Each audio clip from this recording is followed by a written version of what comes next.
अस्सलाम वालेकुम नाज़रीन, प्रोग्राम दो टोक के साथ मैं हूं आपकी होस्ट शुमाइला नवाज़। नाज़रीन, आज बहुत हंगामा रहा इस सिचुएशन में कि हर तरफ हड़ताल थी और सन्नाटा था।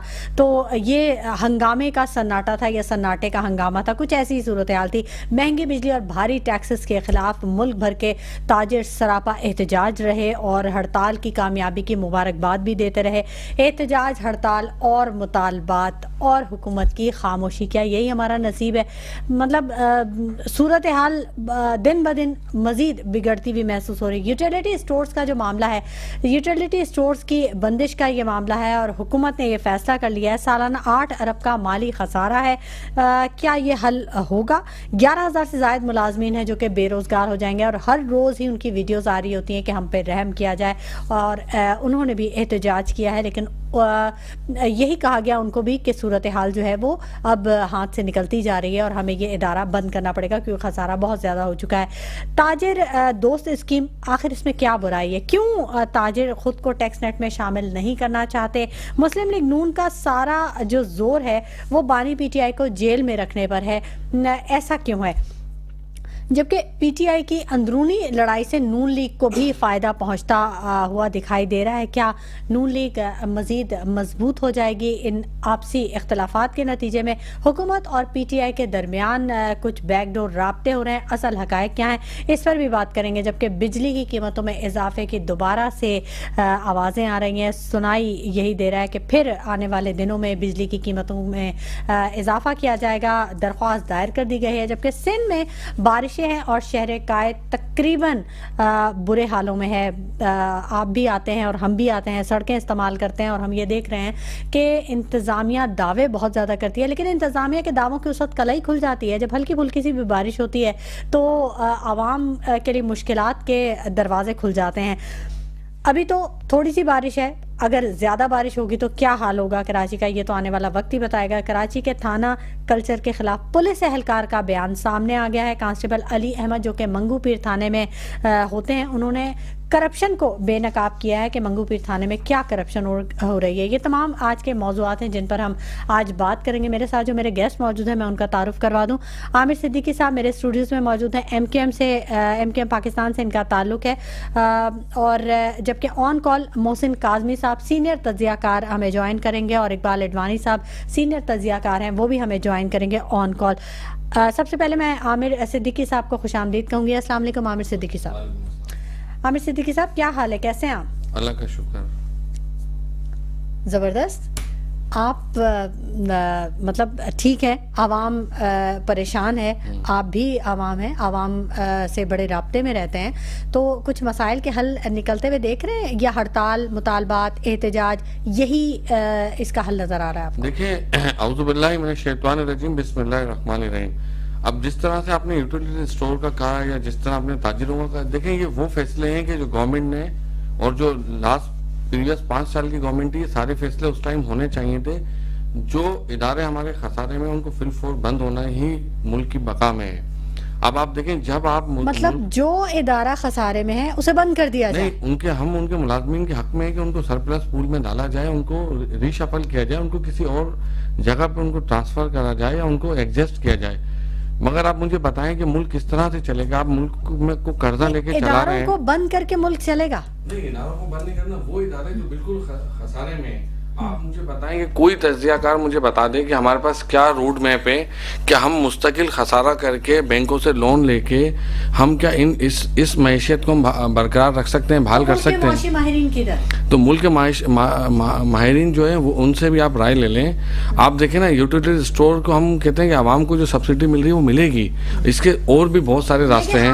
आपसे बात करने का मकसद ये भी है क्योंकि आप हुकूमत में भी हैं, ठीक है? तो आपके जो हुकूमत की इतनी बड़ी बड़ी काबीनाएं हैं, इतने बड़े ज्यादा मुशीर हैं, जो लाव लश्कर है इतना बड़ा, जिनको आप सैलरी देते हैं, मराद देते हैं, उनको प्रोटोकॉल देते हैं, तो अगर वो इस मसले का हल ये निकालते हैं कि जो इदारा खसारे में उसे बंद कर दें, तो फिर उनका क्या फायदा? नहीं, देखें, ये जो कैबिनेट है इसके अंदर ना ज्यादा वजीर है ना मुशीर है। इसमें जो आइन के अंदर तरमीम है उससे अभी तक बाहर नहीं गए और ना कोई महारात ले रहा है, ना कोई किसी ने नई गाड़ियां ली। प्राइम मिनिस्टर ने गाड़ियों पे बैंड लगाया हुआ है। तो जितने भी कमेटियों के चेयरमैन आए जितने भी वजीर हैं सब पुरानी गाड़ियों पे चल रहे हैं, और कोई हमारा फजूल खर्चा। अब देखे ना, ठीक है, इस मसले का हल क्या? इस मसले का हल ये कि इन लोगों को किसी और जगह पे एडजस्ट किया जाए। अब देखिए, आप मुझे बताएं कि इन यूटिलिटी स्टोर क्या बिजली के बिल भर रहे हैं, बिल्डिंग्स के किराए दे रहे हैं, तो क्या हमारे पास जब एक टेक्नोलॉजी आ चुकी है जिसमें बेनजीर इनकम सपोर्ट प्रोग्राम में वो सारे लोग रजिस्टर्ड हो चुके हैं जिनको आप सब्सिडी दे रहे हैं, क्योंकि बेनजीर इनकम सपोर्ट प्रोग्राम के तहत ही 20% सब्सिडी मिल रही है जो लोग रजिस्टर्ड हैं, जिनकी 40,000 से कम तनख्वाह है, तो उनके लिए तो कहीं से भी वो बेनिफिट्स वो ले सकते हैं कि आप किसी माल को किसी को भी इंगेज करके उनको दे सकते हैं। अब ये जो मुलाजमीन है, जहाँ पे मुलाजमीन की जरूरत है, इनको वहाँ पे एडजस्ट किया जाए। हम उनकी मुलाजमत के खिलाफ नहीं है, मगर आप देखें ना, ये सख्त फैसले अगर नहीं करेंगे तो आप मुल्क को कहाँ लेके जाएंगे? कोई तो टाइम आएगा ना कि जहाँ आपने सख्त फैसले करने हैं कि मुल्क बचाना है, या अभी आपको आप सोचें मुल्क बचाने की बात होगी तो मुल्क की आवाम के लिए आप देखें, आप income support, Benazir income support programme की बात जो आप कर रहे हैं, तो उसमें तो आप बगैर काम के एक रकम होती है जो कि किसी को दी जाती है मुस्तहिक के तौर पे। तो एक शख्स जो कि काम कर रहा है, रोजगार उसका लगा हुआ है, वो तो मुस्तहिकीन में नहीं आएगा। मतलब बेरोजगार, उसको पहले आप बेरोजगार करें, उसके बाद बेनजीर इनकम सपोर्ट में उसे रजिस्टर करें, फिर उसे पैसे दें। नहीं, आप समझ नहीं पा रही। अच्छा, जो सब्सिडी थी यूटिलिटी स्टोर पे, अच्छा, वो बेनजीर इनकम सपोर्ट प्रोग्राम के तहत चल रही थी। अच्छा, उसमें जो लोग रजिस्टर्ड हैं, जो आवाम, अच्छा, वो उनको 20% सब्सिडी पे राशन मिल रहा है। अच्छा, तो ये प्रोग्राम तो किसी भी आप जेबी करके चला सकते हैं ना। वहाँ पे आपको बिल्डिंग का बिल भरना पड़ेगा, ना वहाँ पे आपको कोई ज्यादा इजाफी चार्जेस होंगे। अब बात यानी आप ये कह रहे हैं कि इसको भी प्राइवेटाइज कर रहे हैं? जी नहीं, निजकारी कर रहे हैं, निजकारी की। अब देखें ना, अब ये जो मुलाजमीन है, हम इनके खिलाफ नहीं, हम तो इनके सपोर्ट पे खड़े होंगे। अच्छा, मगर ये जो महकमा बिल्कुल बुरी हालत का शिकार है, जो कि बोझ बना हुआ है, तो हम चाहते हैं कि इन मुलाजमीनों को उनको सरप्लस में डालें और उनको दूसरी जगह पे इनको एडजस्ट किया जाए, इनको जॉब से नहीं निकाला जाए। मगर अब जो महकमे बिल्कुल खसारे में, आप बताएं आज मुल्क को आप कहाँ लेके खड़ा कर चुके हैं? आपके पास क्या, आप पॉइंट ऑफ नो रिटर्न पे जा चुके हैं। आमिर साहब, ये तो आप बताएंगे ना कि मुल्क को कहाँ लेके। गवर्नमेंट आपकी है, आप गवर्नमेंट में बैठे हैं, असेंबली की सीटों पे आप बैठे हुए हैं, तो आप आवाम के लिए क्या कर रहे हैं? मतलब देखें, अभी आज हड़ताल रही, पूरे मुल्क में हड़ताल रही, ताजिर बरादरी और हर किसी ने हिमायत की, जमात इस्लामी से लेकर हर पार्टी ने हिमायत की। क्यों? क्योंकि हर पार्टी में जो लोग हैं, ऑब्वियसली वो आवाम है और वो मुश्किलात का शिकार है। तो एक तरफ तो ये मामलात हैं, इस पे हुकूमत ये कहती है कि आप चाहे कितने ही हड़तालें कर लें, कुछ भी, लेकिन आपको टैक्स तो देना पड़ेगा। तो मतलब ये एडवांस टैक्स नहीं। आप मुझे ये बताएं कि ताजिर जो है कभी आवाम की नहीं निकले कि कोई चीज का रेट कम हो जाए? लेकिन आवाम तो ताजिर है ना। नहीं, आवाम ताजिर। अच्छा, ये जितना भी गवर्नमेंट ने टैक्स लगाया हुआ है, ये सारा टैक्स तो आवाम देती है, ताजिर कहाँ टैक्स दे रहे हैं? ये जितना भी टैक्स है, चाहे आप माचिस की एक डब्बी भी ले लें, चाय की पैकेट लें, कोई भी आप एवरीथिंग, कोई भी चीज ले लें, तो ताजिर भी तो ये चीजें इस्तेमाल कर रहा है। मतलब वो नहीं, ताजिर देखें आप बात सुने, पॉइंट ऑफ सेल पे भी ताजिर रजिस्टर्ड होने के लिए तैयार नहीं है। अच्छा, ताजिर जो है टैक्स कहाँ पे दे रहे हैं? ये जितने भी जो सामान बेचा जा रहा है, जितने जीएसटी है, वो सब आवाम भर रही है। मुझे बताएं कि ताजिरों के टैक्स कहाँ पे दिए जा रहे हैं? सारे इनडायरेक्ट टैक्स हैं जो कि आवाम भर रही है। वो आवाम जो टैक्स दे रही है, उसको उन टैक्स के बदले में कुछ भी नहीं मिल रहा, ना उनको अच्छी तालीम मिल रही है, ना अच्छी सेहत मिल रही है। ताजिर बैठे हैं आके साथ मुझे बताएं कि ताजिर कहाँ पे टैक्स दे रहे हैं, कि ताजिर अपने प्रॉफिट से टैक्स देते हैं? अच्छा, ताजिरों का जो बिजली का बिल होता है वो कमर्शियल उस पे होता है, तो वो तो काफी ज्यादा टैक्स भरते हैं, उनके तो यूनिट भी काफी महंगे होते हैं, और भी चीजें उनको कमर्शियली जो भी चीज है वो उनको महंगी ही मिलती है हुकूमत की तरफ से। मोहसिन काज़मी साहब सीनियर तज्जियाकार हैं, उन्होंने भी हमें ज्वाइन कर लिया, उनसे भी बात कर लेते हैं। अस्सलाम वालेकुम मोहसिन काज़मी साहब। वालेकुम अस्सलाम, बहुत शुक्रिया आपका। मोहसिन काज़मी साहब, महंगी बिजली और भारी टैक्सेस के खिलाफ मुल्क भर के ताजिर सरापा एहतजाज थे। आज पूरा दिन मुल्क में कारोबारी ज़िंदगी जो था वो बंद रहा, सन्नाटा रहा हर तरफ। आप समझते हैं कि यही मसले का हल है, एहतजाज, मुतालबात और हड़ताल? मतलब हमारे नसीब में अब क्या रह गया, यही रह गया क्या? जी, पाकिस्तान के अंदर, होल पाकिस्तान के अंदर बड़ी 100% कामयाब, ऐसी 100% हड़तालें पहले नहीं हुई। अच्छा। नंबर 1, और इसका क्रेडिट मैं सिर्फ ताजिर हजरात को दूंगा। ये उनका मुनज़्ज़म किया हुआ प्रोग्राम था और उन्होंने बड़े खुश असलूबी से इसको अंजाम दिया। अब रहा ये 2 जमातें जो उसके अंदर अपने आप को शामिल करने की जबरदस्ती के लिए हमने हिमायत की। हिमायत तो करना और चीज होती है, लेकिन आपकी उसमें सपोर्ट नहीं थी। ये टोटली सपोर्ट अवाम की थी, ताजिरों को थी, इसलिए कि ताजिर नॉन पॉलिटिकल होता है। अब हमारे सामने अभी आमिर सिद्दीकी साहब जो तबसरा कर रहे थे, मैं सुन रहा था, तो शायद मेरे ख्याल से माशाल्लाह ये खरबपति आदमी है, किसी गरीब तंजीम में क्यों आगे, मुझे तो बड़ी हैरत हो रही है। इनकी तो बड़ी दरमियाने तबके की जमात हुआ करती थी या अभी भी है, और ये बैठ ताजरोों को करेज कर रहे हैं। ये मौका करने का ना, ये मौका है हुकूमत की पूरा करने का है। आपका नाम फहरिस्त में जाएगा, कल तारीख के अंदर लिखा जाएगा कि इसको हुकूमत के जाने के बाद जब इनकी बुराइयां सामने आएंगी, की खामियां सामने आएंगी, इनकी तबाहियां सामने आएंगी, तो उसमें आपका नाम शामिल होगा। आप ये समझ लीजिए, आप उस वक्त नहीं फरार इख्तियार कर सकते। तो हमें बैठ के अवाम को सपोर्ट करें। आप यहाँ पे बैठ के टैक्स की बात करें, मैं आपको बताऊंगा टैक्स जो है शब्द एक माचिस की आप डिबिया खरीदते हैं, उस पर भी आपका टैक्स दिया हुआ होता है। अवाम दे रही है, अवाम दे रही है ना, तो बात करेगी अवाम। आप ताजिर की क्या बात करें?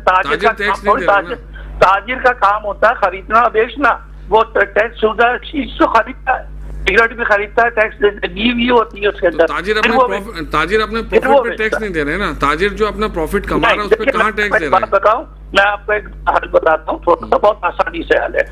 इस्लाम, हम लोग इस्लाम सब मुसलमान है। देखिए शरीयत इस्लामी या इस्लामी जो तरीकाकार है वो ये कि आप उससे टैक्स में आमदनी पे, बिल्कुल सही है, आमदनी हो रही तो टैक्स दें। आप खरीद टैक्स नहीं होता। हाँ, अगर उसने 100 रुपए कमाए वो आपको 10 रुपए देगा, एक ठेले वाला भी देने को तैयार है। आप पहले रजिस्टर्ड कीजिए, उनको मुनज़्ज़म कीजिए, और हल्का टैक्स, इतना हल्का कि उन्हें देखना देना भी खाली नहीं, पहले नेटवर्क बनाए आप। ये मुल्क चलेगा, इसी तरह चलेगा। बात यह कि आप बड़े बड़े टैक्सेस वाले तो भाग रहे हैं, आप देख लीजिए, लेकिन गरीब आदमी के ऊपर तो आप नहीं करते। तो मतलब एक प्रिंसिपल बना दीजिए कि हम सिर्फ टैक्स लेंगे आमदनी पे। आप अपना बिजली का बिल उठाइए, मेरा उठा लीजिए, बिजली के बिल के ऊपर आप देखिए 16-17 टैक्स लगे हुए हैं। हमारी क्या जिम्मेदारी टैक्स देनी? हम तो बिजली खरीद रहे हैं, बिजली के हमसे पैसे लो। ये हमसे दुनिया भर के टैक्सेस आप क्यों ले रहे हैं? ये सब हराम है, ये काम हमारा नहीं है। वो 32 अरब रुपया कराची इलेक्ट्रिक ने आज से 5 साल पहले प्रॉफिट कमाया, उससे आपने टैक्स नहीं लिया। उन पे जो लगाते वो हम पे लगा देते हैं, हमारे बिल के अंदर लगा के देते हैं। आप अवामी नुमाइंदे हैं, आप असेंबली में बैठे हैं, आप पार्लियामेंट में बैठे हैं, आपका काम है अवाम का साथ है, इनका साथ न दें। आप अवाम की बात करें, कल आपने अवाम के अंदर आना है, फिर आपने वोट लेना है। बहरहाल मुझे भी पता है आप तो वोट से जो भागने लगे हैं, आप बल्दियाती इलेक्शन से इसलिए भाग गए थे कि वोट तो ले नहीं सकेंगे आप। तो जरा इन बातों का ख्याल रखिए कि हम लोग वो है, हमारा काम, हम एज एन काम करते हैं, तो हम आम आदमी की बात सर हम आम आदमी की और आवाम की बात करें, आप मेरी बात नहीं समझ पा रहे। मैं कहता हूं कि हम आवाम के साथ हैं कि आवाम के ऊपर टैक्स कम किया जाए। आप बताएं कि जितने भी टैक्स लगाए हुए वो आम आदमी भर रहा है। मैं आपसे कह रहा हूं कि मुझे एक आप इनकम टैक्स रिटर्न दिखा दें कि किसी ताजिर ने कोई टैक्स भरा हुआ इनकम के। इनकम टैक्स का मतलब होता है कि मुझे बताएं कि कौन से ताजिर टैक्स भर रहे हैं। ये सारे टैक्स मेरी आवाम भर रही है और मेरी आवाम को कुछ नहीं मिल रहा। हम आवाम के साथ हैं, हम टैक्स कम करवाना चाहते हैं आवाम का। देखिए ताजिर टैक्स नहीं भर रहे। ये आप ताजिर का लफ्ज कह के एक छोटे से परचून की दुकान वाले पे भी टैक्स लगा रहे हैं। नहीं, मैं देखिए बात सुने ना, आप मुझे बताएं कि जो हमारी मार्केट्स हैं, आप खुद इस बात का फैसला करें कि आप चलें, आप बताएं कि कौन टैक्स दे रहा है। जो टैक्स गवर्नमेंट ने लगाए हुए वो तो मोबाइल में आम आदमी खरीदता है वो टैक्स देता है, कोई गाड़ी खरीदता है तो वो गाड़ी खरीदने वाला दे रहा है ना। कल हमारे पास आए थे शर्जील गोपलानी साहब कल के प्रोग्राम में, और उन्होंने ये बताया था कि गवर्नमेंट ये कह रही है कि 60,000 पर मंथ यानी 7 लाख रुपए पर एनम हर जो दुकान का मालिक है या जो ताजिर है या जो कारोबार कर रहा है वो ये दे, वो छोटी दुकान हो बड़ी दुकान हो उसको ये दे। और फिर साल के आखिर में अगर हम कुछ रिटर्न्स हुए तो फिर हम उसको रिटर्न कर देंगे। मतलब आप ये देखें कि छोटी दुकान बड़ी दुकान कोई क्राइटेरिया तो क्राइटेरिया बिल्कुल है, मुझे पता है। नहीं इस तरह नहीं है। देखें एफबीआर ने टैक्स लगाया ना। आप कुछ कहना चाहते हैं? मोहसिन साहब मैं एक लफ्ज ऐड कर रहा हूँ कि जो छोटी दुकानें ना, आप मुझे बताएं छोटे इलाकों में टैक्स कहाँ लगाए, कहाँ पान की दुकान पे टैक्स लगाए, कहाँ पे ठेले वाले पे टैक्स लगाए। मैडम आज से 30-35 साल पहले हम स्कूलों में भी पढ़ते थे, मैथमेटिक्स में ये पढ़ाया जाता था, 12 लाख तक की आमदनी वाले से कोई टैक्स नहीं लिया जाता था। अच्छा, आप समझे? और अभी आप कह रहे हैं कि 7 लाख वाले से भी हम टैक्स लेंगे, जबकि आपने महंगाई जो है 11% से लेके आज 38 से 40% आपने महंगाई पहुंचा दी। मेरा तो सवाल उन लोगों से जो पार्लियामेंट में बैठे हैं, जो पार्लियामेंट में बोलते हैं मुझे पसंद है, चाहे वो बुखारी बोले या अच्छे बोले, आप वहाँ बैठ के आवाम के लिए बैठे हैं या आप मुझे बताइए आप मुस्लिम लीग के लिए बैठे हैं? सर, हम आवाम के लिए बैठे हैं। हम तो आवाम के लिए बैठे हैं। हम टैक्स आप आवाम के लिए बैठे हैं तो आवाम की बात करें, आप कराची की बात करें, 4 अरब रुपए का नुकसान हुआ आज कराची में। सर बिल्कुल हुआ है, मगर मुझे एक बात बताएं, जब बिजनेसमैन तबका टैक्स नहीं देगा तो मुल्क कैसे चलाएंगे? आज आपको पता है कि डेली बेसिस के ऊपर बैंकों से पैसे लेके मुल्क को चलाया जा रहा है। एहसास नहीं हुआ कि आज 50 अरब का नुकसान हो गया पूरे मुल्क को। अच्छा, आपने अपने जमाने में शटर डाउन हड़तालें करके मुसलसल लाइन लगा के कराची का मैशत को तबाह किया। अच्छा काज़मी साहब, मैं आप बड़े हैं, मैं तो बहुत जूनियर हूँ। मैं आपसे एक सवाल करता हूँ, मुझे एक फार्मूला बता दिएगा। आज मैं सवाल करता हूँ, मैं यंगस्टर हूँ और हम पार्लियामेंट में आए, मुझे ये बताएं कि ये कौन सा फार्मूला है कि मेरा मुल्क गरीब हो गया है और मेरे ताजिर जो है जिनके पास छोटी दुकानें थी आज उनकी 20-20 फैक्ट्रियां हैं। ये कौन सा फार्मूला था जो मुल्क को गरीब कर दिया है और ताजिर जो है बिजनेसमैनों ने अपनी 20-20 फैक्ट्रियां बना ली हैं? तो ये फार्मूला भी मुझे थोड़ा सा बताइएगा कि ये कौन सा फार्मूला था कि आज 50 सालों में मुल्क को आपने बिल्कुल खड्डे लाइन लगा दिया है, खड्डे में गिरा दिया है और सबसे पहले इस मुल्क ने हमें बनाया है। तो आप मुझे बताएं ये कौन सा फार्मूला है कि एक बंदे की 20-20 फैक्ट्रियाँ बन गई हैं और मुल्क जो है बिल्कुल जो है नीचे लेवल पे चले गया? तो इस मुल्क को कैसे आप ऊपर लेके आएंगे? ये फार्मूला भी आप थोड़ा बता दें। आप देखें अच्छा एक मिनट, मैं खत्म कर रहा हूँ। आप मुझे बताएं कि आप आवाम को इसमें क्यों मिला रहे हैं? आवाम तो ऑलरेडी टैक्स दे रही है, ताजिर तो मजे कर रहे हैं। मैं तो कहता हूँ बिजनेसमैन तबका टैक्स कहाँ दे रहा है?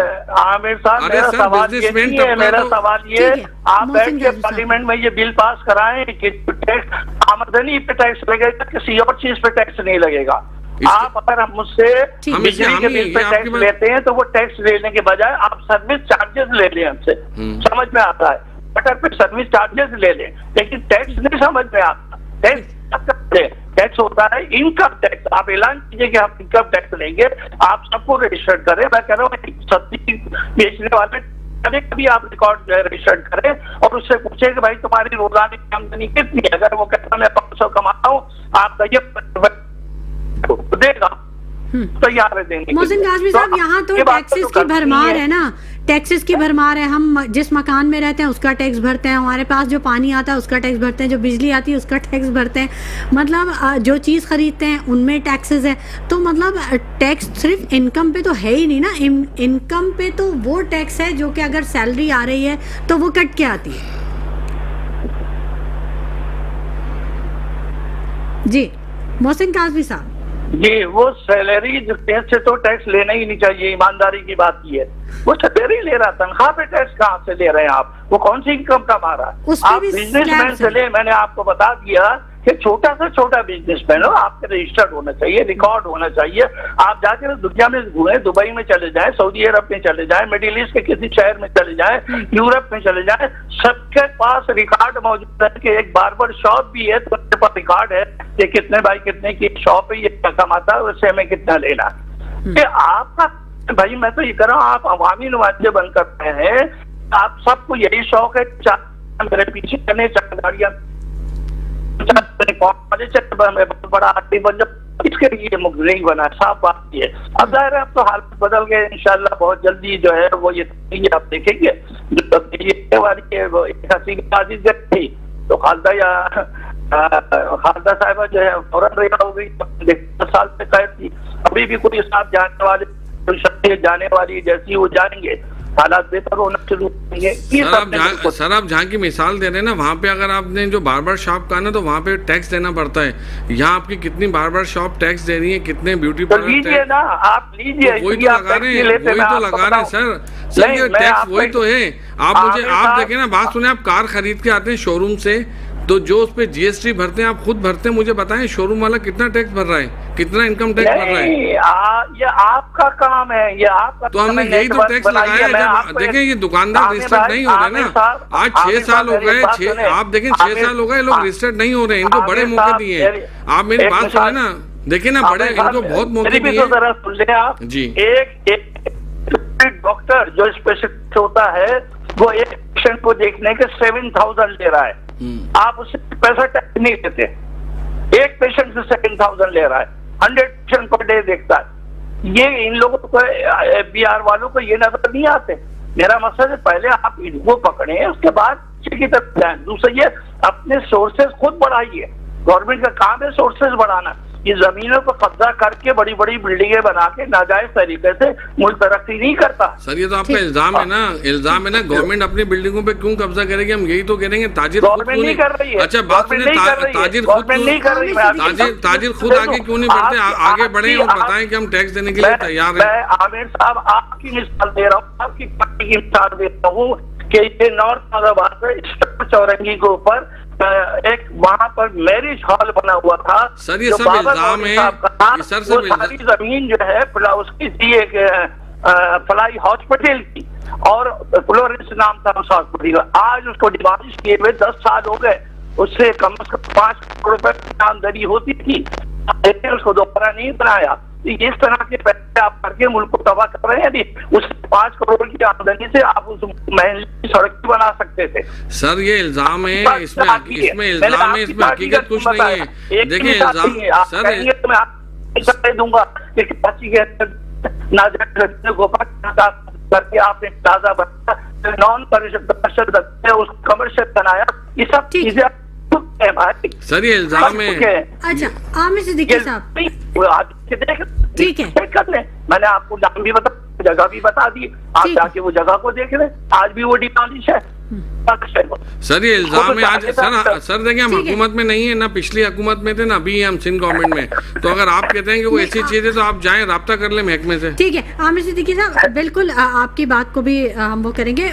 मोहसिन काज़मी साहब से मैं एक बात पूछना चाहूंगी। मोहसिन काज़मी साहब, वैसे ये जो ताजिर दोस्त स्कीम है, इसमें बुराई क्या है, क्या वजह है, क्यों ताजिर टैक्स देना नहीं चाहते, क्या आप कैसे देखते हैं इसको? मैडम आपने अभी सुना, मैं तो ताजिर बड़ा नाम होता है। मैंने तो कहा था एक ठेले वाले से भी आप टैक्स लें, ठीक, मैं तो ये कह रहा हूँ। और ताजिर अगर टैक्स नहीं दे रहा तो आप टैक्स सिस्टम बनाए ना। देखिए जब मुल्क गुर्बत में आ गया, तबाही में आ गया, जब महंगाई आपकी 38-40% हो गई, अब आप टैक्सेस की बात कर रहे हैं। उस की जब आपकी जो महंगाई थी 11%, 6% थी, उस वक्त क्यों नहीं आपने ये इसहाक डार साहब ने भी शुरू किया था, नाकाम हो गए। ये इस तरह नहीं चलेगा। मैं ये फेवर में नहीं कोई टैक्स डाल दिया जाए, मुल्क नहीं चलता टैक्स के बगैर, मैं मानता हूँ टैक्स लिया जाए, लेकिन ये बैठे हुए इनसे पूछेंगे यहाँ कराची की सड़कें इस काबिल है इस वक्त यहाँ पे इनका टैक्स लिया जाए। हम जो व्हीकल टैक्स पे कर रहे हैं वो तो सड़कों की अच्छाई के लिए कर रहे हैं ना। रोजाना हमारी गाड़ियां टूट रही, डैमेज हो रही है, रोजाना हमारा खर्चा हो रहा है, देख रहे हैं इसके अंदर। तो यहाँ गलियां भी टूटी हुई है, सड़कें भी टूटी हुई है, नाले भी टूटे हुए। आप शहर कराची में बैठे हुए हैं और उनके आप सहूलियतकार बने हुए बैठे हुए हैं। आपका तो काम है कराची के लिए लड़ाई लड़े इस वक्त। अगर वाकई कराची के साथ मुखलिस है, वाकई आप जो है कराची हैं, जहाँ आप कराची को तस्लीम करते हैं, आपको ये काम करना होगा। ठीक, मोहसिन काज़मी साहब का मौक़िफ़ आ गया हमारे सामने, और सूरत हाल जो है वो यही है कि ताजिर टैक्स देने के लिए तैयार तो है, लेकिन वो ये पूछ रहा है कि आखिर हमें फैसिलिटेट क्या किया जा रहा है। अब हमारी दुकानों के आगे गटर बह रहे होते हैं, सड़कें टूटी हुई होती हैं, कारोबार है नहीं, महंगाई ने जीना आराम किया हुआ है, तो किस चीज़ पर हम टैक्स दें? सवालात बहुत सारे हैं नाज़रीन, ज़रूर गुफ्तगू के सिलसिले को जारी रखेंगे, लेकिन वक्त हो गया एक छोटे से ब्रेक का, हमारे साथ रहिएगा। वेलकम बैक नाज़रीन, गुफ्तगू के सिलसिले को हम आगे बढ़ाएंगे और बात हो रही है आज के हड़ताल की और उन टैक्सेस की जो ताजिरों पर आयद किए गए हैं, और साथ ही साथ यूटिलिटी स्टोर्स की बंदिश का भी मामला है। ज्वाइन कर लिया हमें इकबाल एडवानी साहब ने, तज्जियाकार हैं और अक्सर हमारे प्रोग्राम में शिरकत करते हैं और अब इनके तज्जियों से हम इस्तिफादा हासिल करते हैं। अस्सलाम वालेकुम इकबाल एडवानी साहब। वालेकुम सलाम। इकबाल साहब, ये महंगी बिजली, भारी टैक्सेस के खिलाफ मुल्क भर में भरपूर एहतजाज किया गया, हड़ताल की गई आज, आप कैसे देखते हैं इसको?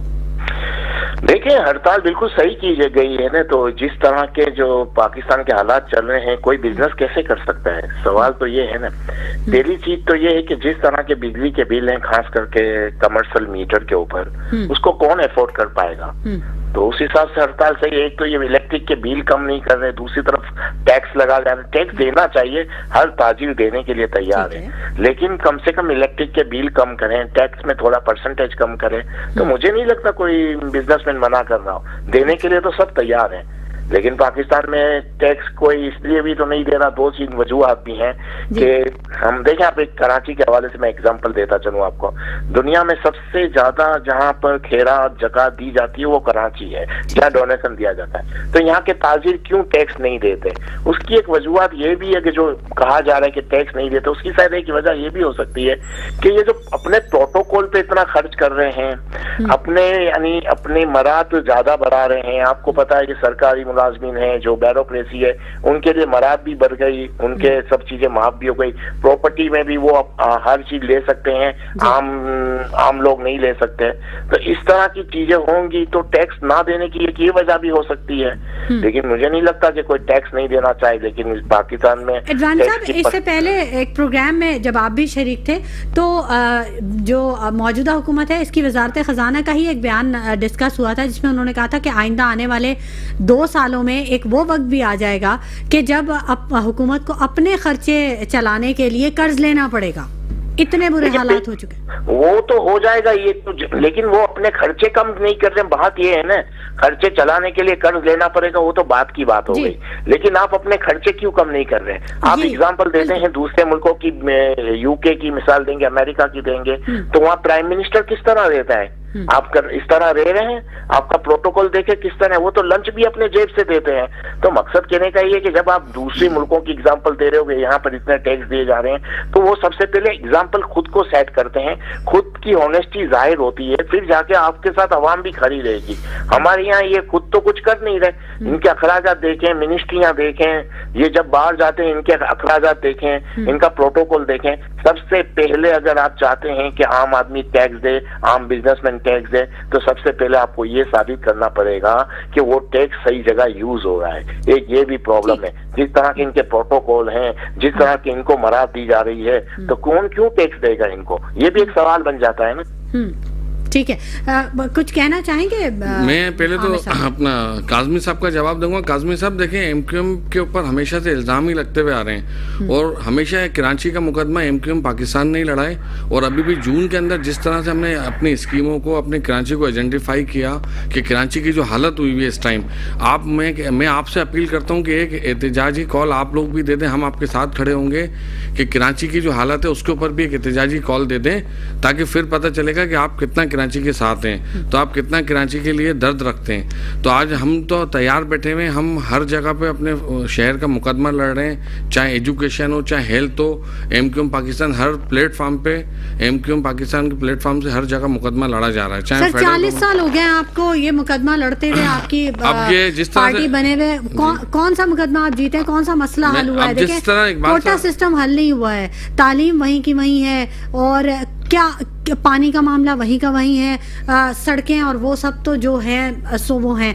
तो मतलब कोई मुकदमा ऐसा जो आपने जीता हो, कोई बात ऐसी जो आपने पूरी करवाई हो? अब जिस तरह से इकबाल साहब ने एक बात कहा ना, मैं जवाब देना जरूरी समझूंगा। सर ने कहा कि जी प्रोटोकॉल लेते हैं। इकबाल साहब, मैं आपको दावे से कहता हूँ, आप आ जाएं। मैं फर्स्ट टाइम सिंध असेंबली में आया हूँ। हमारी तनख्वाह से जो टैक्स बढ़ा है, तो उल्टी हमारी तनख्वाह 156 थी, 10,000 टैक्स बढ़ा है तो उल्टी तनख्वाह कम हो गई है। सिंगल पेनी भी तनख्वाहों में इजाफा नहीं किया गया असेंबली की, चाहे फेडरल गवर्नमेंट हो, चाहे सूबाई गवर्नमेंट हो। और मैं आपको चैलेंज देता हूँ, आप आएँ हमारे साथ असेंबली में बैठें। ना कोई प्रोटोकॉल है, ना किसी के पास कोई पुलिस मिली हुई है, ना कोई गाड़ी मिली है, कुछ भी नहीं है। ये सब झूठ है, और ये मफरूज़ों पर बुनियाद बनाया हुआ होता है कि जी प्रोटोकॉल ले रहे हैं। क्या प्राइम मिनिस्टर हाउस में क्या खर्चे, आपको एक चीज़ दिखा सकते हैं? चलें अगला प्रोग्राम रखते हैं, कहीं से भी दिखा दें। कोई मिनिस्ट्रियाँ फजूल खर्चे कर रही हों, कोई सूबे के अंदर वजारतें ज़्यादा खर्चे कर रही हों, कोई प्रोटोकॉल नहीं है, कुछ भी नहीं है। तो ये हम खाना तक जेब से खा रहे हैं। खर्चे आते हैं, ये किस चीज़ के होते हैं? देखिए, ये बजट बुक में लिखा हुआ होता है। मैं कहता हूँ एक्सपेंडिचर दिखाएं मुझे लाके, कि किसी भी सूबे ने या फेडरल गवर्नमेंट ने किया हो, तो हम भी जाके असेंबली में शोर डालेंगे कि भाई 30 अरब रुपए खर्च किए हैं। ये सिर्फ ये सुनी सुनाई बेबुनियाद बातें हैं। जो मैं कहता हूँ, कोई मुझे एक्सपेंडिचर बुक से लाके दिखा देगी जी ये वजीर आजम हाउस का खर्चा हो रहा है डेली, ये CM हाउस का खर्चा हो रहा है, या ये वजारतें खर्चा कर रही है, MNA MPS के पास कोई अच्छा, ये जो दावतें होती हैं या जो इशाइये दिए जाते हैं, ये सब अपनी जेब से दिए जाते हैं? बिल्कुल, ये सब ये सब बेबुनियाद बातें। प्राइम मिनिस्टर हाउस की देखें, एक डिग्निटी होती है, तो वहाँ पे डेलीगेशंस आते हैं, बैरून मुल्क के लोग आते हैं। बाकी इतना गरीब मुल्क है, अवाम मर रही है गुर्बत के मारे, ना साफ पानी है पीने को, ना रोटी है खाने को, और हम जो आने वाला है उससे तो हम इमदाद ही मांग रहे होते हैं। उसको हम इशाइया देके क्या करेंगे? आज हम क्यों ये आज ताजिर एहतजाज पे आए कि ये एक अरसे से सिलसिला चला आ रहा है कि इसी तरह से रियायत मिलती रही और हर बंदा अपने जो है ना बिजनेस को बढ़ाता है गया और मुल्क को पीछे इसका कोई जवाब नहीं दे रहा है। आज मुझे पता है मेरा मुल्क इतना पीछे क्यों आया है। क्या ये सारे ताजिर 50-50 साल से जो बिजनेस कर रहे हैं, क्या इनके बिजनेस भी कम हो गए या इन लोगों के बिजनेस तो आगे जा चुके हैं मगर मुल्क पीछे आ चुका है? तो इसका कोई जवाब दे सकता है कि मुल्क क्या खाली सियासतदान जिम्मेदार है? क्या खाली सियासतदान जिम्मेदार है? सर, सियासतदानों के ऊपर भी इल्जाम लगाएं उन लोगों पे जो लोग करप्ट हैं, जो ईमानदार हैं। MQM के अंदर आपको कोई ऐसा नहीं मिलेगा जिसके ऊपर कोई नैब के केसेस हो या किसी ने कोई जायदादें बनाई हुई। हम मिडिल क्लास के लोग हैं और हम अपना मुकदमा पूरे सूबे का लड़ रहे हैं कि हमें हेल्थ की फैसिलिटीज हमारी बेहतर हो, एजुकेशन हमारी बेहतर हो। आप उठा लें, अभी असेंबली की तकरारी उठा लें, मुस्तफा कमाल भाई ने K4 पे किस कदर फाइट कर रहे हैं, खालिद भाई ने यूनिवर्सिटियों की बुनियाद रखी। हैदराबाद के अंदर कोसार के अंदर यूनिवर्सिटी हमारी ऑन हो चुकी है फेडरल गवर्नमेंट की। हम अपना भरपूर मुकदमा लड़ रहे हैं। अब बात यह कि देखें, अगर आप लोग टैक्स नहीं देंगे, टैक्स नेट में नहीं आते, तो मुल्क का तो फिर अल्लाह ही हाफिज होगा ना। अब एडवानी साहब, आप कुछ कहना चाहेंगे? हाँ, मैं ये कहूंगा, 2-3 बातें मैं इनका जवाब देता चलूं। देखिए, टैक्स ही भैया कर रहे हैं कि ताजिर सब कर रहे हैं। ताजिर काम करने के लिए अभी तैयार कहाँ है? पाकिस्तान से तो बिजनेसमैन जा रहे हैं। अगर बिजनेसमैनों को इतना ही सपोर्ट होता जितना आप कह रहे हैं कि सबका बिजनेस डबल और ट्रिपल हो गया, टैक्स नहीं भर रहे, तो फिर ताजिर बाहर क्यों जा रहे हैं? बिजनेसमैन तो कोई पाकिस्तान में रुकने के लिए तैयार ही नहीं है। पहली बात तो ये। और बाकी था, देखिए, इनकी सैलरी का कोई इतना बड़ा इशू नहीं है, इनकी मराद बहुत ज्यादा है। इनके प्रोटोकॉल आप लोगों को नजर नहीं आते टीवी के ऊपर? एक सेकंड आप मुझे बोलने दे भाई, मुझे बोलने दे। एक सेकंड भाई, मुझे बोलने दे भाई, मुझे बोलने दे। सैलरी इतना बड़ा इशू नहीं है, प्रोटोकॉल इनके नहीं है क्या? किसको नजर नहीं आ रहा? कराची के अंदर खाली जो 50% पुलिस है वो ब्यूरोक्रेसी और सियासतदानों के प्रोटोकॉल पे लगी हुई है, बाकी 50% पुलिस पूरे सिटी की है। ये तो आप किसी से भी रिकॉर्ड निकाल लें। अब रहा सवाल MQM के हवाले से, इन्होंने कहा हमने बहुत जद्दोजहद की 40-50 साल से। तो मैं एक चीज बताता चलूं, आप हिस्ट्री भी देख लें। MQM एक्चुअल जो बनी थी, जो उसमें सबसे पहला नारा जो ये यूज करते थे वो कोटा सिस्टम का था। कोटा सिस्टम पाकिस्तान में, सिंध में खत्म करना है, क्योंकि पंजाब और बाकी सूबों में खत्म हो गया था। आप मुझे बताएं, जब मुशर्रफ का दौर था तो चीफ मिनिस्टर भी इनका था, गवर्नर भी इनके थे, सब 100% इनके पास कंट्रोल था सिंध का। तब इन्होंने कोटा सिस्टम क्यों खत्म नहीं किया? आज ये बोल रहे हैं कि हमारे पास ये पावर, इनके पास उस वक्त जो मुशर्रफ के दौर में, अगर आप चले जाएं प्रीवियस दौर देखें कि MQM के पास जितनी पावर उस दौर में थी किसी दौर में नहीं रही है। वफाक में भी थे और सिंध में पूरा कंट्रोल था। तब कोटा सिस्टम इन्होंने खत्म क्यों नहीं किया? इनको इससे ज्यादा, इससे बड़ा चांस कब मिलता मुझे बताएं? क्या इन्होंने आज तक कोटा सिस्टम खत्म किया? इसके ऊपर कभी आवाज उठाई? क्यों असेंबली में बैठते? छोड़ दें, बोले जब तक कोटा सिस्टम सिंध में नहीं खत्म होगा हम नहीं बैठेंगे। पीपल्स पार्टी के दौर में भी हुकूमत में रहे, मुशर्रफ के दौर में भी हुकूमत में रहे, नून लीग की दौर में भी हुकूमत में रहे, हत्ता के PTI के दौर में भी हुकूमत में रहे, आज भी हुकूमत में रहे। और इनको कंप्लेन तो मेरी समझ में आती नहीं है किससे है। हर वक्त तो ये हुकूमत में रहे, कौन से दौर में ये हुकूमत में नहीं रहे? सर, मैं आपसे कह रहा हूँ कि कोटा सिस्टम MQM ने नहीं लगाया था, ये MQM बनने से पहले से कोटा सिस्टम। मैं यही कह रहा हूँ कि कोटा सिस्टम आपने नहीं लगाया था, लेकिन आपकी जो जमात बनी थी उसका पहला नारा था कि हम कोटा सिस्टम खत्म करेंगे। तो जब आप पावर में आए तब कोटा सिस्टम क्यों खत्म नहीं किया? आप तो पावर में आए हैं, मुशर्रफ के दौर में तो सब पावर आपके पास थी। आज भी कोटा सिस्टम है। कोटा सिस्टम तो 1973 में लगा था, तब आप नहीं थे, लेकिन आपने जो बनाई थी जमात, उसके पहला नारा आप लोगों का था कोटा सिस्टम खत्म करेंगे। इसके बाद आप इतनी बार पावर में आए, कभी कोटा सिस्टम खत्म किया? और जब कोटा सिस्टम खत्म नहीं हो रहा तो आप गवर्नमेंट में क्यों बैठे हैं?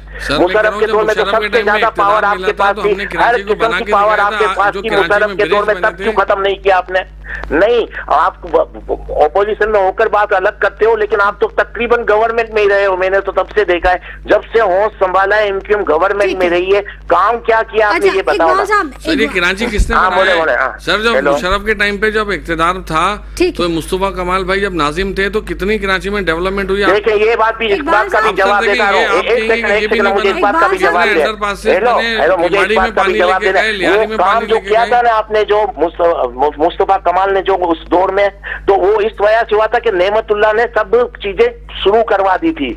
आप लोगों की मजबूरी थी उस वक्त काम करना, क्योंकि वो सब शुरू करवा के मुशर्रफ से फंड लेकर पास करवा के और उसने पूरा सिटी खुदवा दिया था। आपको बनाना मजबूरी था। इसके बाद आपने कब काम किया है? आपके पास इसके बाद की गवर्नमेंट रही है। झूठ है, आप जाके उनकी डेट देख लें। नेमतुल्लाह खान ने कराची में काम किया था।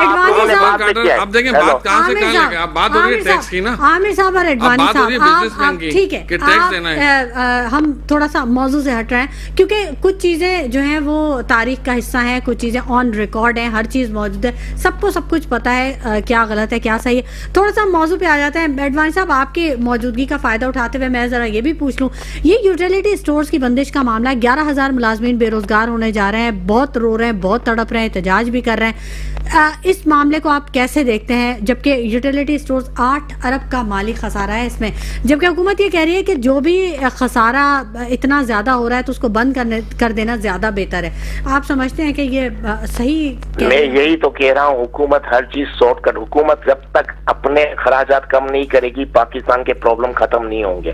देखिए आप जब तक, अच्छा एक चीज मैं बताऊं, जो इदारे नुकसान में चल रहे हैं उनको क्यों चलाया जा रहा है, क्यों चलाया जा रहा है? अगर वो इदारे नुकसान में चलेंगे तो उसका खसारा कहां से पूरा करेंगे? वो इसी तरह से लोगों को बेरोजगार करते रहेंगे, इन चीजों पे अटैक करेंगे। जहां पर जो सही मायनों में जिसको प्राइवेट करना चाहिए उसको प्राइवेट क्यों नहीं किया जा रहा? उसके अखराजात कौन सा इदारा है आपके ख्याल में जिसे प्राइवेट करना चाहिए? देखिए पीआई क्यों नहीं प्राइवेट हो रही अभी तक? स्टील मिल क्यों अभी तक प्राइवेट नहीं हुई? कितना रेलवे क्यों प्राइवेट नहीं हुई? जो इदारे नुकसान में सालों साल से चल रहे हैं उनको जब तक आप प्राइवेट नहीं करोगे तो उसका लॉस आप कहां से पूरा करोगे? आप इसी तरह से दूसरे लोगों के ऊपर टैक्स बढ़ाते रहोगे, महंगाई बढ़ाते रहोगे, उससे वो कवर करते रहेंगे आप। ताजिरों पे कभी मुझे बताएं, पूरी दुनिया में पाकिस्तान बिजनेसमैनों को और इन्वेस्टरों को ढूंढने जा रहा है, अपने मुल्क के ताजिरों की तो प्रॉब्लम सॉल्व नहीं करता। आपका ताजिर तो बिल्कुल खत्म होता जा रहा है। Protocol, sorry, law and order आपके पास नहीं है। अभी तक आपने लॉ एंड ऑर्डर अच्छा किया? बिजनेसमैनों से शिकायत किस बात की है? जिस मुल्क में लॉ एंड ऑर्डर अच्छा नहीं होगा वहां बिजनेसमैन कहां से काम करेगा? लॉ एंड ऑर्डर आपके पास नहीं है, महंगाई दिन ब दिन बढ़ रही है, टैक्स आप लगाते जा रहे हो, टैक्स कम होते नहीं है, बिजली के बिल आप बढ़ाते जा रहे हो। बिजली के बिल क्यों कम नहीं किया जाते? बिजली के बिल जो चोरी हो रही है बिजली की, उसको क्यों कवर नहीं किया जा रहा? जो बिजली मुफ्त में दी जा रही है ब्यूरोक्रेसी को और इन सबको क्यों दी जा रही है? खत्म करें आप। सब झूठ है सर, सब खुद बिल भरते हैं। मैं कहता हूँ आप मुझे एक बिल लाके दिखा दें किसी ब्यूरोक्रेट्स का कि गवर्नमेंट भर रही है तो आप जो चाहे सजा दे दीजिए। बस यार अभी मैं असल में टेलीफोन लाइन पे हूँ, मैं अगर फिजिकली वहाँ होता तो मैं बहुत कुछ आपको उसी वक्त मोबाइल में चीजें दिखा देगा। लेकिन एडवानी साहब, सियासी जो माहौल है वो आप कैसा देख रहे हैं? क्योंकि हुकूमत और पीटीआई के बैकडोर राब्तों के भी कुछ आवाजें आ रही हैं, और दूसरी जानिब अगर देखा जाए तो मुस्लिम लीग नून का जो रवैया है वो ऐसे लग रहा है कि उनकी पूरी सियासत जो है वो सिर्फ बानी पीटीआई को जेल में रखने के गिर्द ही घूम रही है।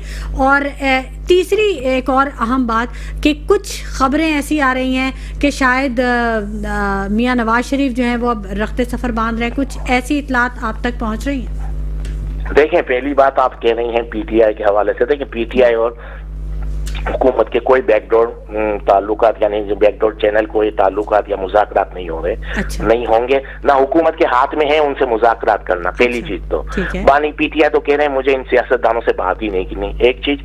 और दूसरी चीज, मुज़ाकरात का राइट इनके पास है ही नहीं नून लीग के पास। नून लीग तो किसी और के कंधों पे आई है और उसी की तरह चलेगी। इनके पास एडवानी साहब मुज़ाकरात का ये राइट आपको पता है एस्टेब्लिशमेंट के पास है, ये एस्टेब्लिशमेंट की पार्टियां हैं सब, इनकी कुछ, इनका खुद का मैंडेट तो है नहीं, ये तो किसी और के कहने पे चल रहे हैं, इनके पास तो कुछ भी नहीं है। बाकी ना मुज़ाकरात ये हो रहे हैं ना कुछ नहीं। बल्कि मुझे तो लगता है बानी पीटीआई पे शक्तियां और बढ़ाई जा रही हैं और बढ़ती जा रही हैं और बढ़ेंगी। इतना जल्दी वो बाहर भी नहीं आएंगे और कोई मुज़ाकरात भी इनके साथ नहीं होंगे। आई थिंक आज की तारीख में मुझे जो लगता है बानी पीटीआई के तो बहुत ज्यादा नाइंसाफी हो रही है, लेकिन मुज़ाकरात वगैरह नहीं होंगे। बाकी सर सवाल आपका नवाज शरीफ के हवाले से।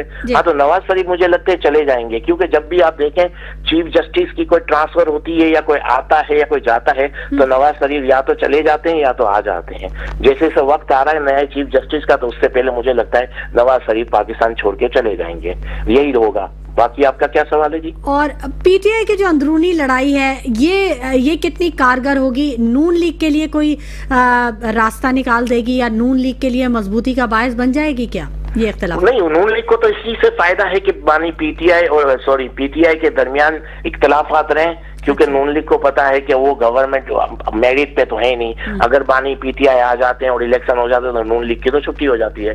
तो नून लीग की ख्वाहिश यही है कि इनके इख्तिलाफात रहें और बानी पीटीआई जेल में रहें। लेकिन ये नून लीग की ख्वाहिश है, लेकिन ये नून लीग के हाथ में नहीं है उनको बंद रखना। अच्छा, क्या कह रहे हैं? इलेक्शन की आप बात कर रहे हैं, अब वक्त क्योंकि थोड़ा कम रह गया है, मैं जानना चाहूंगी कि इलेक्शन होता देख रहे हैं, क्या कह रही है आपकी? नहीं, इलेक्शन अभी नहीं होंगे, हुकूमत कहीं जा भी नहीं रही, हुकूमत तो रहेगी क्योंकि हुकूमत को सपोर्ट बहुत अच्छा है, वो एक पेज पे ही चल रहे हैं, तो गवर्नमेंट तो नहीं जा रही। महंगाई भी ऐसे ही रहेगी, इदारे भी ऐसे ही बंद होते रहेंगे। क्या बंद रहते होंगे? महंगाई भी ऐसे ही रहेगी और इदारे महंगाई देखें, अगर महंगाई तो देखें, अब हुकूमत जा नहीं रही कहीं, लेकिन मुझे लगता है कि हुकूमत को कम से कम बिजली के बिलों में तो रिलीफ देना पड़ेगी, वरना हुकूमत के लिए तो प्रॉब्लम रहेगी। लेकिन फिलहाल हुकूमत कहीं नहीं जा रही और कोई ऐसे आसार नहीं है कि पीटीआई कुछ ऐसी तहरीक चला ले तो नून लीग हुकूमत नून लीग की जाए नहीं, क्योंकि पीटीआई के खुद के अंदर इख्तलाफात हैं और इनके जो बानी हैं जो वो बाहर आ नहीं सकते और आएंगे भी नहीं, उनके ऊपर तो मुझे लगता है मिलिट्री कोर्ट में केस भी चलेगा। अच्छा। तो आपके सामने आ गया पूरा नक्शा कि फिलहाल हुकूमत भी नहीं जा रही, बानी पीटीआई भी बाहर नहीं आ रहे। अब आप बताएं क्या कहना चाह रहे थे? आप काफी देर से कुछ कहना देखिए, मैं इकबाल साहब को कह रहा हूँ कि जो बार बार टैक्स की बात करते हैं ना, दूसरी तरफ चले जाते हैं। टैक्स तो इन लोगों ने देना नहीं है। अब हम इनको 10 सालों से यही कह रहे हैं कि टैक्स देंगे तो मुल्क आगे पटरी पे चढ़ेगा। ये जिस तरह देना चाहते हैं आ जाए, एमक्यूएम पाकिस्तान गवर्नमेंट के साथ इनको बिठालती है। आवाम जो टैक्स दे रही है वो काफी देखिए, आवाम के ऊपर तो हम चाहते हैं आवाम का टैक्स कम किया जाए। हमें आवाम के ऊपर बोझ कम करना है, बिजली के बिलों को कम करवाना है। सर, बिजली के बिल फिर बढ़ने वाले हैं। इंशाल्लाह ताला एमक्यूएम पाकिस्तान बिल्कुल लगी हुई है कि हम इसको बिजली के बिल देगी नहीं कम करवाएंगे। इंशाल्लाह हमारी पूरी कोशिश है कम करेंगे। मैं एक मिसाल देता हूँ। हाँ। ये दोनों हज़रात को, मोहसिन काज़मी साहब, इकबाल साहब को, मैं आपको ये चीज बताता हूँ, जब खाना खाने जाते हैं ना होटल पे, तो वहाँ पे आम दुकान पे 50 की ड्रिंक है और वो 180 की ड्रिंक देता है कबाब जी। तो मुझे बताएं, कबाब जी पे आप टैक्स भर के आते हैं, कबाब जी कितना टैक्स भर रहा है? कभी उनका इनकम टैक्स रिटर्न चेक कर लिएगा, वो सिंगल पेनी भी इनकम टैक्स रिटर्न नहीं दे रहा। आप सोचें उनके खाने के रेट्स क्या हैं? तो हम यही तो हमारा मुतालबा तो आप एफबीआर को एक्टिवेट करें ना। ये तो आपके इदारों का काम है ना कि आप उनसे कैसे टैक्स निकलवाएं। टैक्स इसीलिए तो ला रहे हैं कि ये देखें, ये सब सिर्फ प्रोपेगेंडा है। इसमें गरीब दुकानदार के ऊपर टैक्स नहीं आ रहा। आप जाएं, आप सर्वे करें, ये वो दुकानदार हैं जिनके दिन में 20-20 लाख रुपए की सेल है, तो वो सिंगल पेनी भी टैक्स सेट कर दिया है आपने। क्राइटेरिया देखें, सेट है। गरीब आदमी की दुकान के तो हम भी हामी नहीं। हम क्यों चाहेंगे कि मेरा भाई जो मजदूरी कर रहा है, जो महीने में कमाता 20,000 है, वो 60,000 कहाँ से देगा? ये सिर्फ उन लोगों के लिए टैक्स है जो बिलियनियर पैसे बिजनेस कर रहे हैं और वो टैक्स नेट में नहीं आना चाहते। अब मुझे बताएं कि पाकिस्तान का कोई सर्वाइवर नहीं है, चाहे मैं क्यों नहीं हूँ, आज ये फैसला कर लें कि मुल्क को आगे बढ़ाना है। मुल्क हमारे लिए अजीज है, चाहे सियासत भले कुर्बान हो जाए, मगर मुल्क के लिए निकलें और मुल्क को पटरी पे चढ़ाएं। ये मुल्क बड़ी नेमत से मिला है कि आज़ादी हमें हजम नहीं हो रही, तो हम तो सबको कहते हैं कि भाई अपने मुल्क को आगे बढ़ाएं। और इन दोनों हज़रात से ये भी पूछना है जो बिजली की बात कर रहे हैं, कितने बिजनेसमैन हैं कि जिन्होंने IPPs लगाए हुए, डिस्कोस किन लोगों के नाम लिया करें ना, ये सारे बिजनेसमैन ही तो हैं जिन्होंने बिजली घर लगाए हुए हैं। ये आप उनके पास जाएं, उन बिजनेसमैनों को कहूँ कि रेट कम कर दें, वो बंद घरों की पेमेंट ले रहे हैं। उन लोगों ने किस तरह से मुआहदे किए हैं? आपके दोस्त हज़रात ही हैं जिन लोगों के ये डिस्कोस हैं। तो इन लोगों ने तो हमें इस नहज पे लाके खड़ा कर दिया है। एमक्यूएम पाकिस्तान भरपूर तरीके से के इलेक्ट्रिक पे काम कर रही है और हम इंशाल्लाह ताला अपनी आवाम को, कराची की आवाम को के इलेक्ट्रिक से रिलीफ दिला के। ठीक है, लेकिन ये सारे इकदाम हुकूमत ने ही तो किए ना। अगर इन बिजनेसमैनों से भी IPPs के मुआहदे किए तो। जी एडवानी साहब, आपसे लास्ट कमेंट लेना चाहूंगी मैं जल्दी से। मैं यही कह रहा हूँ, जब IPP की बात कर रहे हैं ये कि तो ये सब पार्लियामेंट में ज्यादातर लोग बैठे हुए हैं, हुकूमत के ही लोग हैं। ये जो IPP में जो मराहत ले रहे हैं ना, इनके ऊपर क्यों हाथ नहीं डाला जा रहा? क्योंकि ये हुकूमत के अंदर हैं, या तो पार्लियामेंट में बैठे हुए हैं या इन्हीं सियासी पार्टियों के डोनर हैं। तो इस वजह से इन पे हाथ नहीं डाला जा रहा, इसलिए इनको मराहत दी जा रही है। मैं यही तो कह रहा हूँ, ये सब इनका ही क्या धरा है, या तो इनकी पार्टी के अंदर है या इनके डोनर हैं जो IPP में है, इनके ऊपर क्यों सख्ती नहीं की जा रही, इनके कॉन्ट्रैक्ट कैंसिल करें ना, क्यों नहीं कर रहे? ठीक है, ठीक है, बहुत शुक्रिया इकबाल एडवानी साहब, आपने अपने कीमती वक्त में से हमारे प्रोग्राम के लिए वक्त निकाला। बहुत शुक्रिया मोहसिन काजमी साहब के आपने अपने कीमती वक्त में से हमारे प्रोग्राम के लिए वक्त निकाला। बहुत शुक्रिया आमिर सिद्दीकी साहब कि आप यहाँ पर तशरीफ लेके आए। नाज़रीन, आज कराची में हड़ताल से 4 अरब रुपए का नुकसान हुआ, जबकि अगर मुल्क भर की बात करें तो 50 अरब का नुकसान हुआ है पूरे मुल्क में। ताजिर अब दूसरे ममालिक का रुख कर रहे हैं, क्यों? सोचिएगा जरूर। इसी के साथ शुमाइला नवाज को इजाजत दीजिए। अपना बहुत ख्याल रखिएगा। अल्लाह ने के बाद।